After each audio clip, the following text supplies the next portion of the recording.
Hello and welcome back to show. This is episode 4, The Collector Conundrum, or more pretty packaging, whichever you want to talk about. Clearly, packaging has a very, very important meaning in terms of marketing and as well as personal taste and choice and what have you. This got me into the set and all these other things are going to come as a result of it. These 3D glasses came from the Friday the 13th box set, which also came with a small abridged version of the book that came out. Came with an armband and a patch and all the movies and this nice compact. The only problem was not very shelf friendly with the lack of it, but still a pretty cool set. Was worth a lot until they re-released it through Screen Factory, in which it's made this one pretty obsolete, but still cool nonetheless. And we have a Blade Runner box set. This is the DVD version. I had later gotten the 4K version from the UK, and I swapped it out. So I'm gonna show you this and that. And one other thing from Blade Runner, since we talked about that on the podcast, so this is our slight tagger. Friend of mine made this for me a few years ago on my birthday, and the opening scene with Leon when he's getting void comped by Holden, he's asking him about a tortoise in the desert, and then he asks him about his mother, so let me tell you about my mother. I thought she did a really cool job and I really like it. Just want to show this little piece off there today. And yeah, so we already covered this. We covered these two and some more today here on show, so stick around. Here we have it. Yeah, this is the Blade Runner DVD video. It's not, this is a hybrid I made from two different, but this is the original packaging, new 5.1, yeah, my old favorite movie. Look at this sticker, not in 5.1. That's just a documentary though. All these features, all these different cuts on one single disc, 3 different ones, and then the final, and then they have the work print on a different disc with a different commentary. I think there's 4 commentaries. But some of the stuff, it's kind of cool. It's got the Voight Kampf logo, which is from the movie, the test to see if you're a replicant. A limited edition of that number out of that number. That's a lot. The Blade Runner partnership. Oh, hit the camera. It's not a camera. It's and then we open it, right? And then you get it's gonna fall back. So that's what it's gonna sound like. So you get a message. It says, "Dear people," gives you a thank you, tells you about the 4K scan, and talks about the sound and all that, and which one you prefer. Yeah, you can read it, whatever. You get like a toy spinner. Anyway, if you notice why this looks kind of like the Batmobile from Batman Begins or the Dark Knight trilogy, it's because maybe it is. Blade Runner heavily influenced Batman Begins and one of Christopher Nolan's favorite movies. One of mine as well, due to its practicality. So he kind of took a lot of lessons from that. A unicorn, an origami unicorn, which is sharp. So if you want to crush it like at the end he did, wouldn't recommend it. But if you've seen the movie, you get it. If you haven't seen the movie, then you will not get it. But when you see it, you'll be like, what does it mean? This is actually the 4K version that I got from England, or the UK, yeah, because the American version omitted a lot of the bonus features from the previous edition, so I was just like, well, I want an all-in-one, so that's what I did. So this is from the 30th anniversary. This is the 25th, this was the 30th, and you have 2 books, Art of Blade Runner and From the Archive. So the art, of sketches. Some of the magazine covers that they had actually had someone design, and they're all the way in the background. I don't even know if you could see them, but if you like squint, you can see some of them. This is such cool attention to detail from all the artists on there, as well as the futurist Sid Mead. Yeah, I think it's cool. So yeah, it's a separate edition from the archive, the photos and stuff. You know, which is really cool. It's very nice and compact. And an outer box. You know how I feel when the artwork's reproduced. Why don't they just do something different?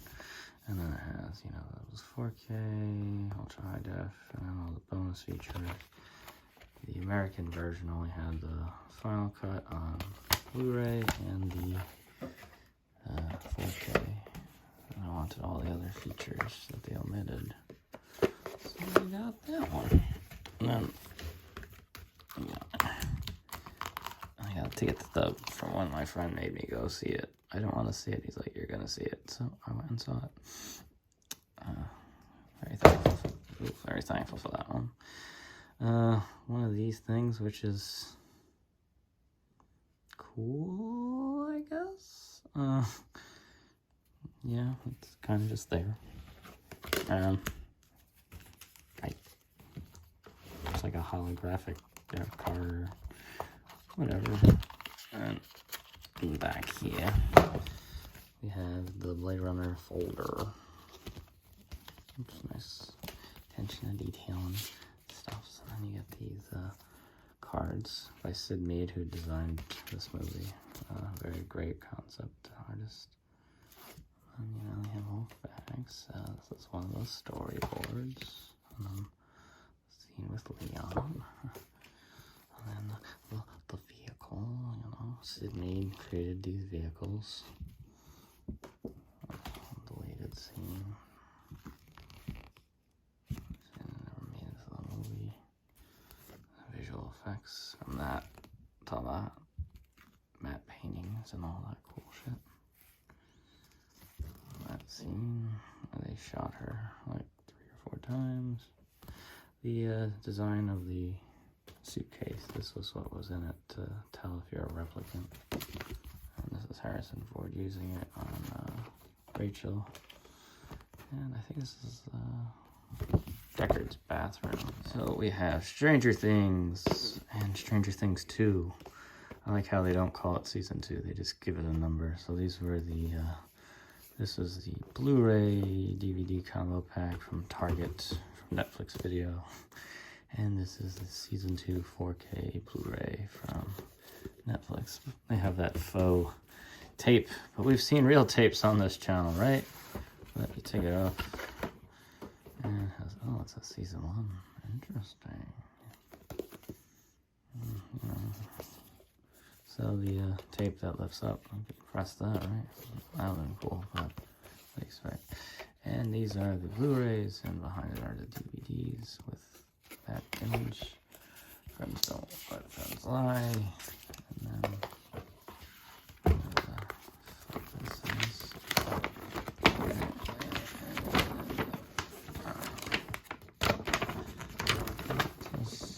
Stranger Things. Cool. Mid-edition poster. So that's the I wonder if they're gonna do a season 3 one. I think I like season 3 the best so far. And season 2, their science fiction. And, you know, this one has more of that video store feel, I guess. Yeah, that's kind of cool. So then they have photographs this time.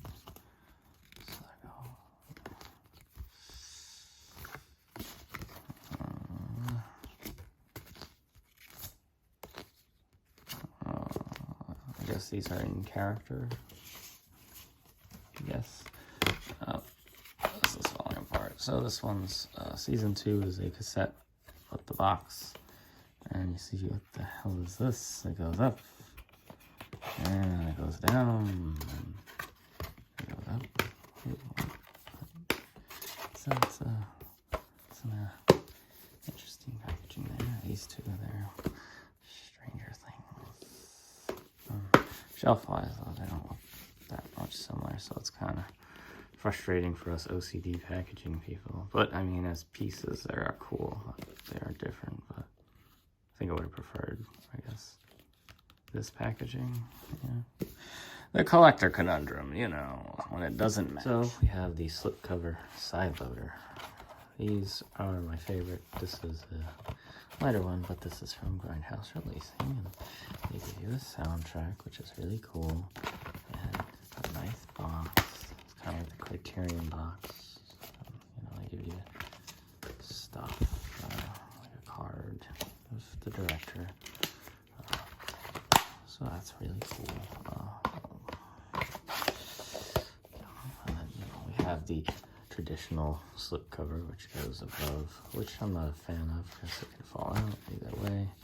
This is Grindhouse, Quentin Tarantino, and Robert Rodriguez. Yeah, traditional Blu-ray case with the movies on 2 discs. It's kind of beaten up. You're like, yeah, whatever. Next is a steelbook. These go popular. Collectors really love these. If you ever, a lot of them at Target, you'll see have cuts right here because they slice it right down the middle of the boxes. And people are like, oh, they got it. They got it. This is the Arrow video one, which I thought I was so cool and I had it before. And then they lost the rights to it, and then they got the rights back and then made it 4K. I was like, well, oh, that's compound. So I'm like, well, this isn't as valuable as it's supposed to be. So it doesn't come with as much as the limited editions, which I prefer to the steelbooks, but the advertisement for other Arrow releases. And Arrow has very, very nice artwork that they do for their movies. So they get the rights from the studios and do their own artwork. It's kind of where home media is going to be more of a niche thing where, you know, small labels are going to put out discs. And then you have the Criterion one. These are very big brand. They have the C. Their packaging always is very consistent. They have numbers. They're up to 1,000, over 1,000 now. They just did Godzilla. And I think this is, in terms of layout of all bonus features, probably my favorite, just because it tells you what the edition is, tells you a year, minutes, color, black and white, surround sound, like everything is right there. Gives you all the boilerplate stuff for the other companies, which are down here. Bonus features. It's very organized. I like the aesthetic of it. Also, the release has a nice weight. Open it. The disc, they always give booklets, as well as the chapter stops inside. So there's an image. It's a movie about sound and making movies. My favorite movie. And it comes with a little booklet.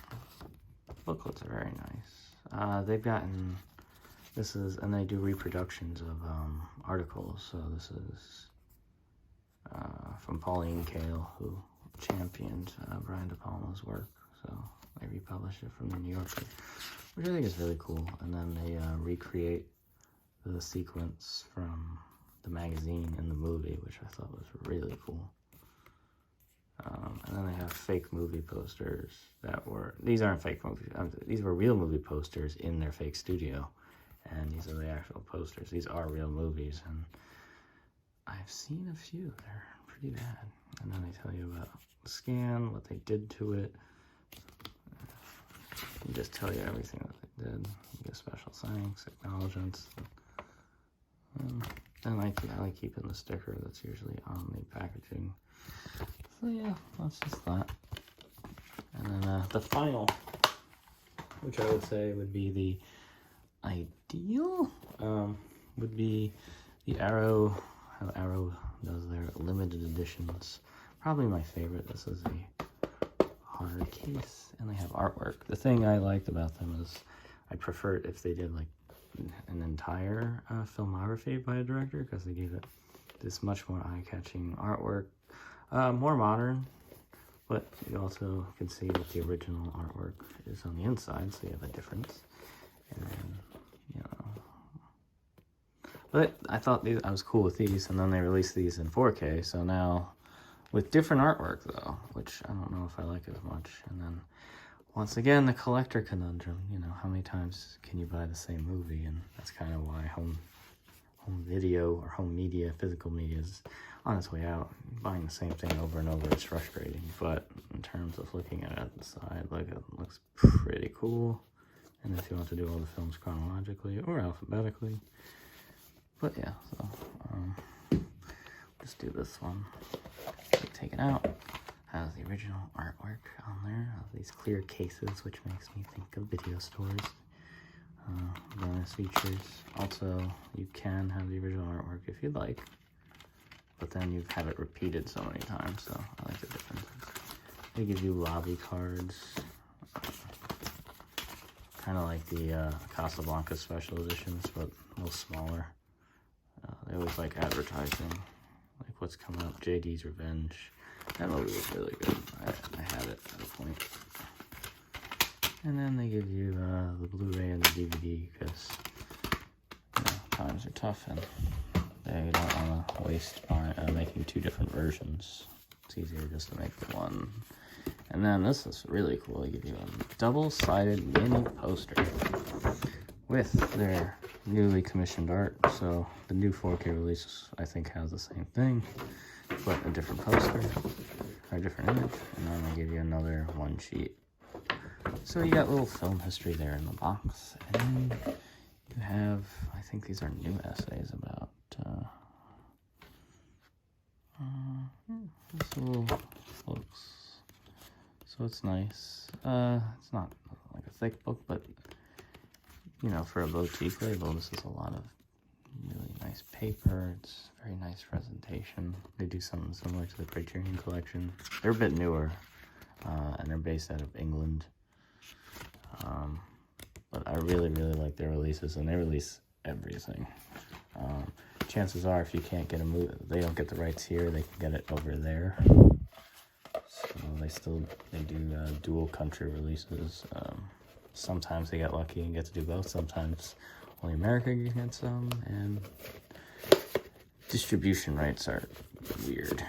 If you know those, you'll be good. So yeah, this is and narrow releases. So we're gonna look at, you know, our final thing is franchises. What's the better way to look at them? And the collector conundrum. So these are not the same franchise clearly, but there is the approach of doing every single movie individually with a booklet, and then there's a way of doing it with more streamlined, simpler packaging. So, hey, I'm gonna use these digital codes that are used, but I keep it in there. You get an armband, so this is similar to the your old dude. And then you have it in like this book thing, and then you have it in a page and a disc. Some people like it, some people don't. In terms of aesthetics, it is pretty cool. You got the nice paper. This is the Warner Brothers release when they had the rights to, they have the rights to the last 3 movies, and Paramount owns the rights to the first 8. So they were handling their video catalog, and they decided just to do a box set with all of them, and then they double up towards the end because, you know, those movies aren't as popular, or I guess Warner Brothers was making the discs, so they weren't trying to be cost effective. I don't really know, but I think they're all separate now, the discs. And then this was worth a lot, and then Scream Factory came out with a brand new one with everything and more. So, but I think it's kind of cool and effective packaging. And you get the 3D glasses, but they give you an excerpt from this book that came out around the same time. Excerpt. The other type of packaging. So if you would have gotten the Scream one, it would have been longer with all of the Friday 13th movies individuals in their boxes. So this is the complete Sartana. This is spaghetti western or Italian western, macaroni western, not sure exactly, but the western's made in Italy. So Arrow, once again with our nice hard box and our own artwork, they give each of the movies in the franchise their own individual box. Better for the environment? No, but aesthetically, is it about pleasing to the eye? Possibly. And then each of them has the reversible artwork. But since it's on the disc, I didn't really see the, you need to see the same image over and over again. So they did new artwork for each of the movies. And some of the titles are pretty hilarious. I Am Sartana, Your Angel of Death. So they get to newly commissioned artwork. And then they, talk about the restorations. They talk about each movie. So I think it's really cool.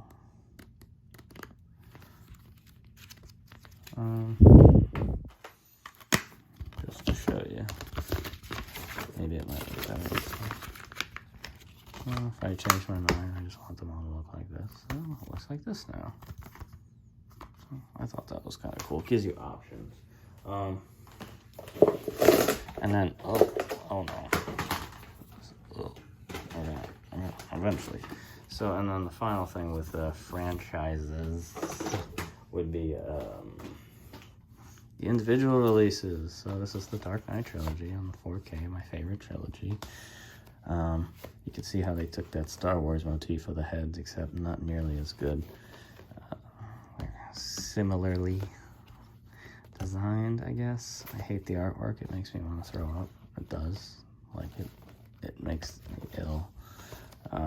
For a while, I had them in a box like this. I made my own box and I just put all the discs in there because I couldn't stand them. It was hideous. And then what they do, so you take it out. Hey, look, the same image. Ugh. And then they do this, so they give you a hub. Oh, look what these bastards do. Ugh. That's, yeah, that's real nice. And then, once again, the same exact image, which, that's kind of why it's just over and over the same thing. But yeah. This is called time. As a youth, I could say I was obsessed with time. Time to rhyme. I'd watch television at the stop of a dime. But really, it is not a victimless crime. How much time I wasted on QuickTime. Prime time is summertime. But in the meantime, I was only working part-time. Now I'm working full-time, part-time, and worrying all the time. I miss the days of drinking soda, of lemon lime.